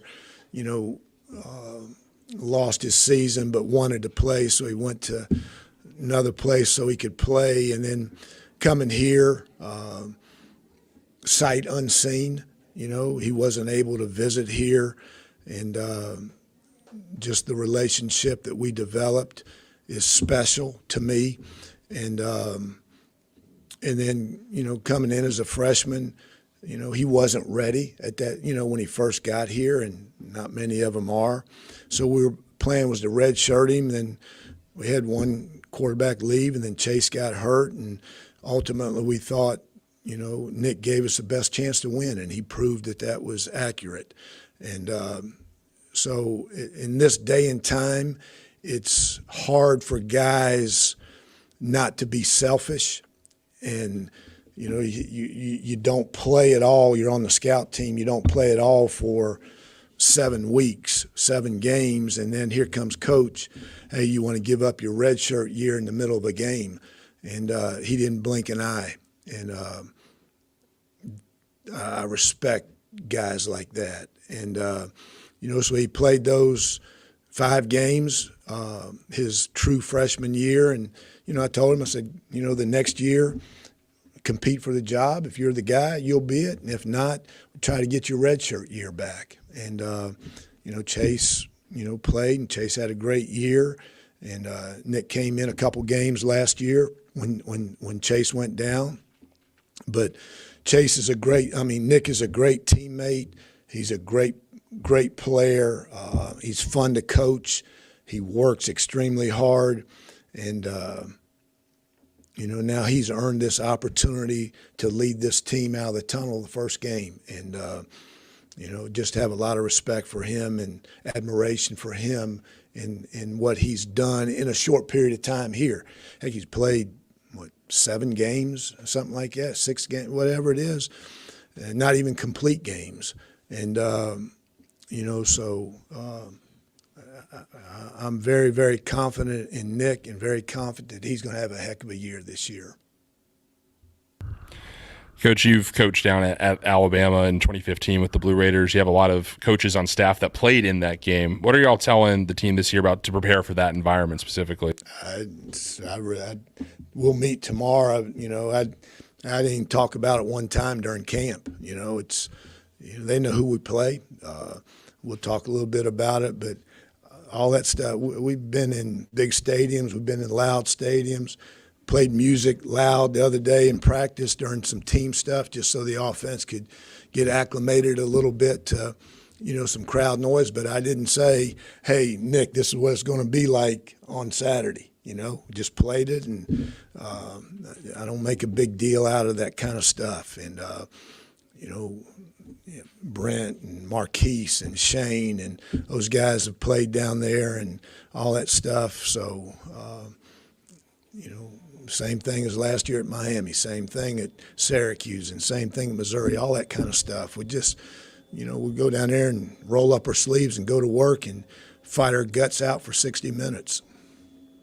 Coach, Calvin White, MTSU sidelines. I know that the first game isn't always, the best measuring stick, especially against an opponent like Alabama. But after all the work you guys have put in during camp, is there something specific that you're hoping to take away from this opening week? Yeah, I think that's the big thing is you just want to go out and play as clean a game as you can. And you always look at first games. Most of the time, people lose the game. They don't get beat in first games because of mistakes that they make, whether it be in the kicking game or give up big plays on defense, or you turn the ball over on offense. So to go down there and play a clean game, our objective is to win this game, but to do that, we've got to play clean. We've got to play smart. We can't do things to beat ourselves. And with, like I said, penalties, turnovers, missed tackles, giving up big plays, things in the kicking game that, tend to show up a little bit more in first games. One connection between you and Coach Saban I didn't know about this week was your daughter Emily actually worked for him a little bit when she was a student down there in the football office. What do you remember about her experiences down there that she's told you about, and sort of that connection between the two of y'all? Yeah, I mean, she had a great experience. I mean, whatever they won, 3 SEC championships, 2 national championships. They went to the playoffs all the years that she was there.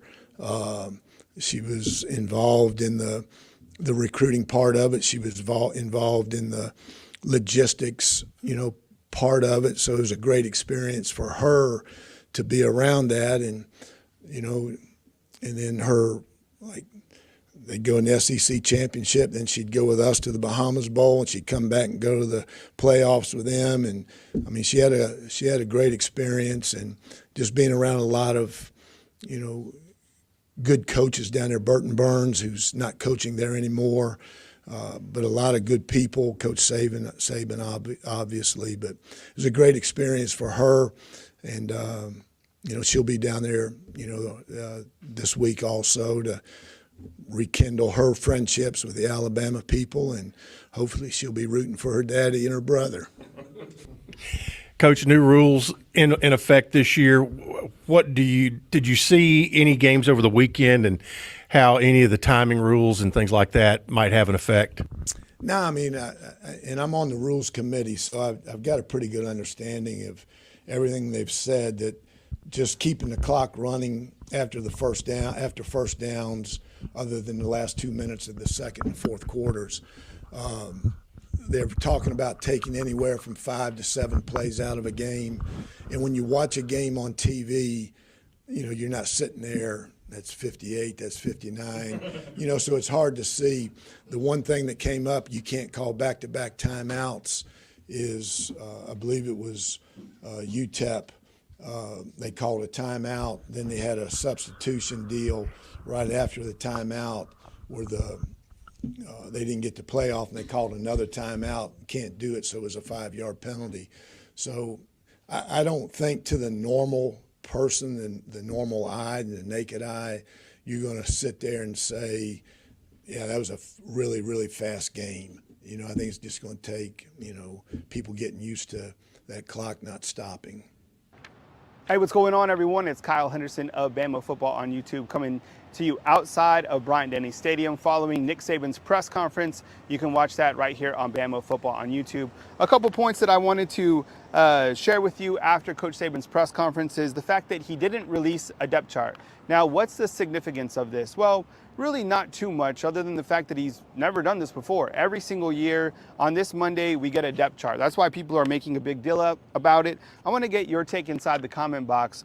Do you feel that this is a roster management tactic? Now with the transfer portal, kind of the world that we live in, if you're not a starter, you're going to exit the program? Or do you feel, as Saban has said, that he wants to continue the competition within each position? Now, I think it's important to note that Alabama, going into the season, they had 21 players enter the transfer portal. It's kind of the world that we live in. With that said, Alabama did bring over a few transfers, with most of them being starters outside of Tyler Buckner, the quarterback transfer from Notre Dame. And of course, we don't know who the quarterback is going to be at this point on Monday going into week 1. So I want to hear from you inside the comment box about the depth chart situation. And Coach Saban said, look, I get it. You care about the depth chart. I'm not releasing one at this point. It is what it is. He did comment on Jalen Milroe today, which I thought were some good comments. And he did say that Jalen has improved in terms of staying in the pocket. I like that. You know, I think when we look to Jalen Milroe, we see him as a dual threat quarterback. But if you can stay in the pocket, go through your progressions, that's a sign of maturity as a quarterback. I feel that Jalen has a lot of intangibles. We did see him in 2 games last season, not a large sample size, but the games that we did see him, he has playmaking ability. We know that. How is he going to fare on Saturday when faced against a rush, when given the keys to the team? We're all tracking Jalen Milroe's progress, but Coach Saban said that he has made some progress and wants to see some continued consistency from his quarterback. Are we going to see multiple quarterbacks playing on Saturday? Coach Saban was asked that question. Coach Saban said that he is taking it day by day, and as he said, the best player will play. So we'll continue to see which quarterback plays, how many reps. I'm sure every single throw will be under the microscope. I have a statistic question for you, kind of going back to Jalen Milroe, and I asked our viewers on the live show on Sunday night, if Jalen Milroe does get the start, I feel he does. Do you feel that we'll see more than 15 rushing attempts from Jalen Milroe? More or less than 15 rushing attempts. And those are natural rushing attempts. It's not like design plays. I'm just saying 15 rushing attempts from Milroe. More or less inside the comment box. I'm kind of going with less. Coach Saban did talk about Middle Tennessee and the challenge that they will present Alabama. Now, of course, Alabama is a 39.5-point favorite in this game. But he said, look, last season, Middle Tennessee State was able to beat Miami, who was ranked number 25. What's notable about that game is last year, Miami's defensive coordinator was Kevin Still. Well, where is Kevin Still now? Kevin Still is here at the University of Alabama as the DC. And one of the ways that Middle Tennessee was able to take advantage of Miami was they were able to spread Miami out, and they had nearly 2 wide receivers in that game catch for 200 yards. The teams that gave Alabama fits last year in the 2 games they lost, LSU and Tennessee, they spread Alabama out. Middle Tennessee has an air raid style attack. Now, they do have a new quarterback and they lost some wide receivers, but they do return 8 starters to the offensive side of the ball, and their offensive line is mostly intact. So I think those are the challenges that Coach Saban was talking about. And he also said that, look, when you have an air raid style, that your players are going to be forced at times to go into man coverage. Now, while you have Kool-Aid and while you have Terrion returning with a good amount of experience along with Malachi Moore, you do have some new guys to that secondary. Let's talk about Caleb Downs. He's a freshman. Of course, he's ready. He plays against the best every single day. But when Saturday comes, it's a different speed. But it will present an opportunity for Alabama's secondary to get ready for that Week 2 matchup against Texas, because you know that Texas is going to sling the ball all over the field. At least you would assume that, being the weapons that they have. On the defensive side, Middle Tennessee, over the last 3 seasons, they have nearly 80 turnovers. Last season, for example, they had 20 interceptions. And I think that's noteworthy because Alabama returns a quarterback with limited experience, whether you look at Jalen Milroe or Ty Simpson or Tyler Buckner. And Middle Tennessee's defense is able to play opportunistic football. So look for them to try to create some turnovers, try to make momentum changing plays on the defensive side of the ball. I think when you look at Middle Tennessee, their defense overall, it's kind of a blue-collar type of defense, which I like. I mean, you're going to get some pressure, but the guys in the secondary do play opportunistic football. Coach Saban did mention regarding an injury report, and most of this team has been healthy, which is very noteworthy. Same thing with Middle Tennessee. But Devontae Smith, who plays in the secondary, yes, Alabama has another Devontae Smith, is out with a foot injury. He didn't say if he was going to play or not on Saturday, but he did say when talking about the safeties, he mentioned Caleb Downs, Jalen Key, the transfer from UAB, and Malachi Moore. Didn't mention Devontae because he said he's been out with injury. Otherwise, he'd be in that category with the safeties as well. So as soon as we know more on Devontae Smith, we'll bring that to you regarding an injury.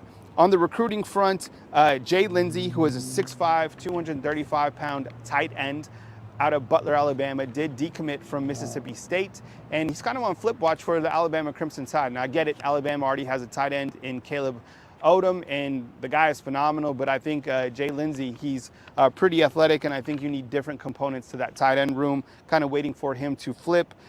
He's out of the class of 2024. Julian Sain, your quarterback, #1 quarterback in the nation, looks flawless. Week 2, he looked amazing. I mean, the footwork, the playmaking ability, I mean, this guy has it all. Who wouldn't want to come to Alabama to play for him? He's clearly the next guy in line. Ryan Williams, the guy is shot out of a cannon. That's the type of speed that Alabama needs. That's the type of speed that we're accustomed to at the wide receiver position. Currently, the class of 2025 prospect out of Saraland High School. I mean, he's a big-time playmaker. He could actually reclassify. That's kind of what we're hearing. We're tracking that. Wouldn't that be a slam dunk to class of 2024? I think he comes in and he could potentially play immediately with that type of electric speed. Hey fam, thank you very much for watching our coverage. Hit the thumbs up, like, subscribe. I would love a score prediction inside the comment box. Alabama's favored by 40 in this game. Do you think that Alabama will really beat Middle Tennessee by 40 points? I want to get your score prediction in the comment box. Hit the thumbs up, like, subscribe. Monday Night Quarterback with Coach Sean and Coach Smook coming up right at 7 p.m. and more coverage your way right here on Bama Football on YouTube. Coming to you outside of Bryant-Denny Stadium, Kyle Henderson, Bama Football on YouTube. Seth.